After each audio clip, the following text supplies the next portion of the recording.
The U.S. is joining other countries in grounding the Boeing 737 MAX 8. We will break down why it's happening and how it could impact you. The numbers just won't stop growing. We are tracking a new case of the measles this morning. Winter weather has not been kind to drivers lately, but one local group has your back. In the past 3 weeks, volunteers have pulled dozens of cars from ditches.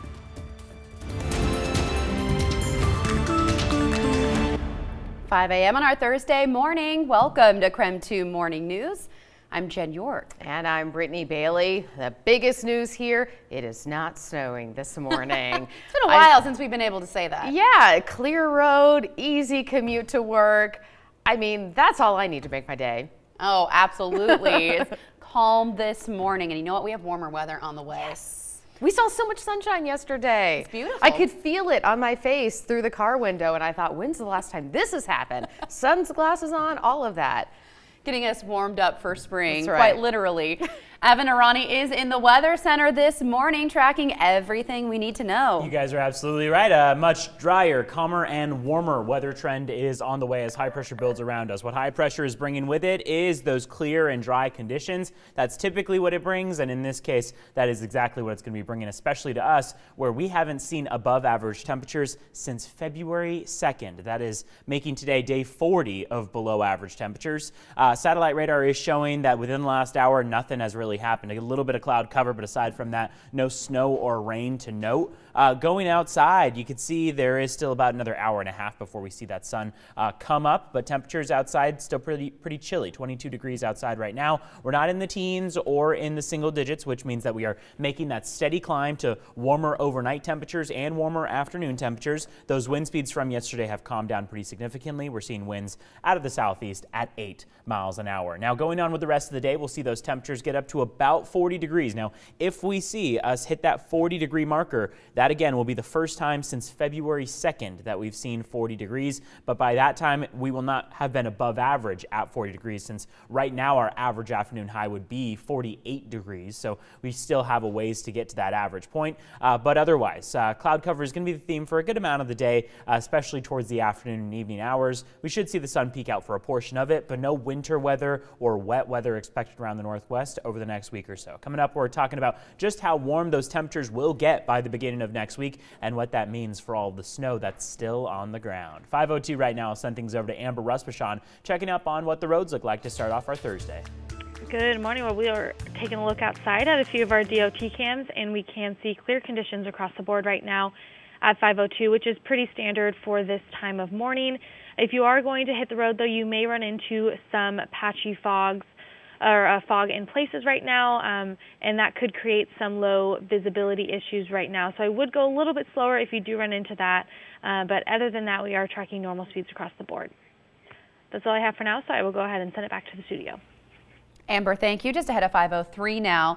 The United States is taking action. Our country is joining more than 40 others in grounding Boeing 737 MAX 8 and 9 planes. The move comes 3 days after the crash of Ethiopian Airlines Flight 302. That crash is being blamed for 157 deaths, including 8 Americans.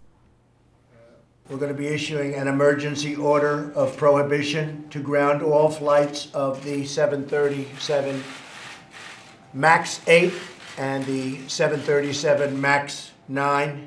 The safety of the American people and all people is our paramount concern.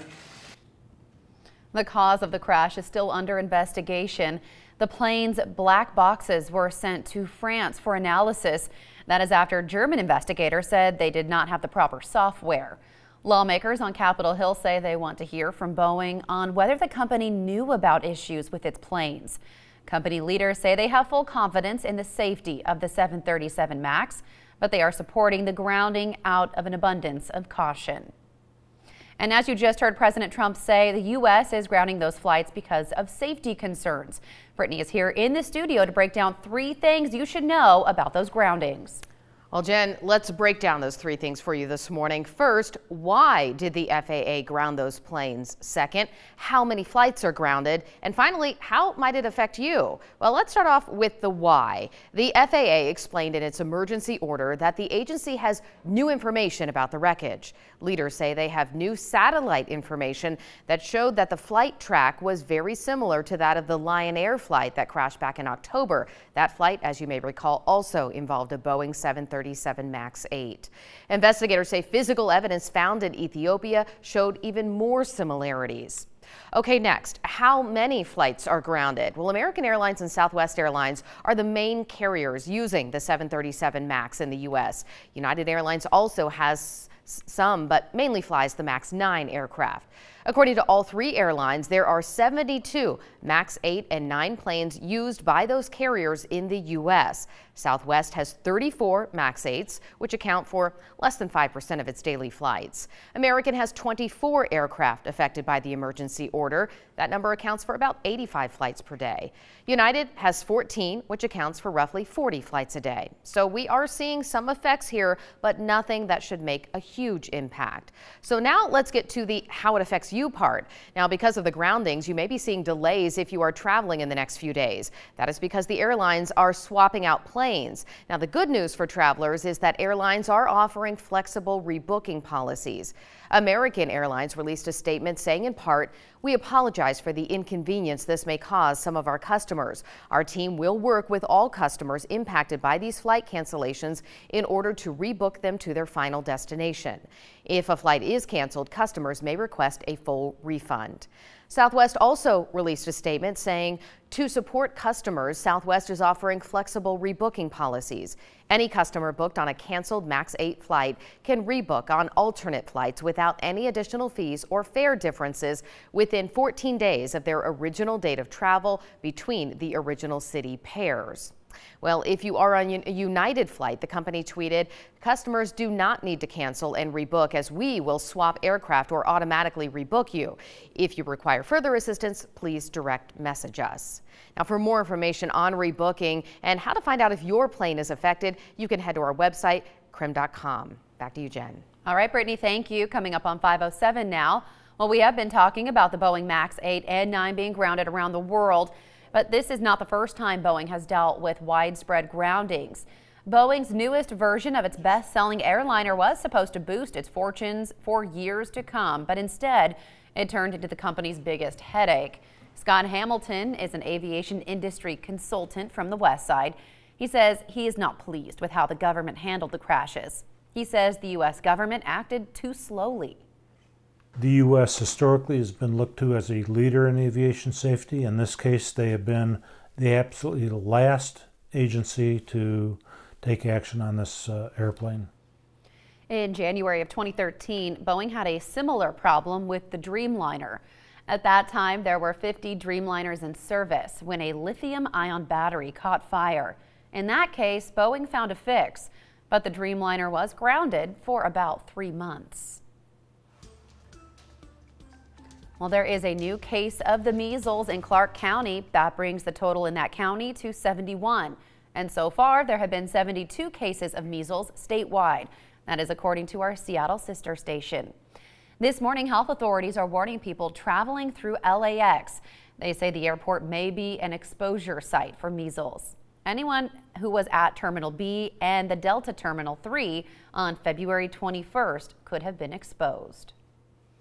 In New York, a federal judge is telling 50 unvaccinated students to stay home. Those students are banned from classes at Green Meadow Waldorf School in Rockland County. They are banned for 3 weeks. So far, there have been 146 cases of the measles in that county, and some parents are suing the county health department, arguing none of their children have contracted the measles since the outbreak. 5:08 now. Well, you may remember our stories about the Man the Family Up group. It's a local community service group. KREM 2's Kiera Alfallen tells us members created a roadside assistance crew, and Kiera, they have been very busy.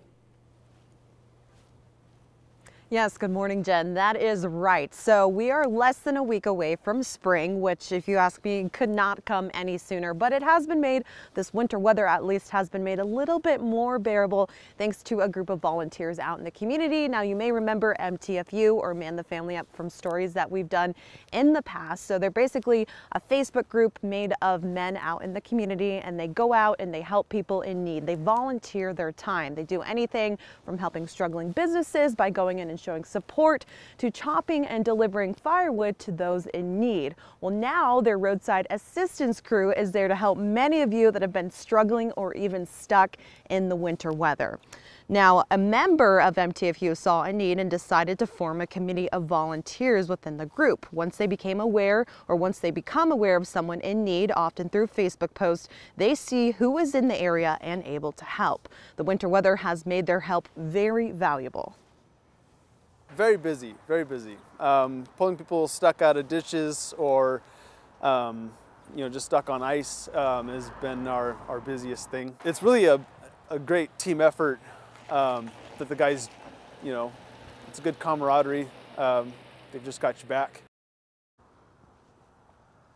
As of March 2nd, the crew has done 41 pullouts, 12 jump starts, 4 lockouts, 6 gas ups, 5 tows, 5 repairs, and the list goes on. They also say they have run into Washington State Patrol on several occasions, and they say troopers are very thankful that they're doing so much to help those who have been stuck in this winter weather. Hopefully, we will be in the clear these next couple of days. It is pretty chilly out here, maybe a little bit icy on the roads this morning, but nothing like we saw yesterday.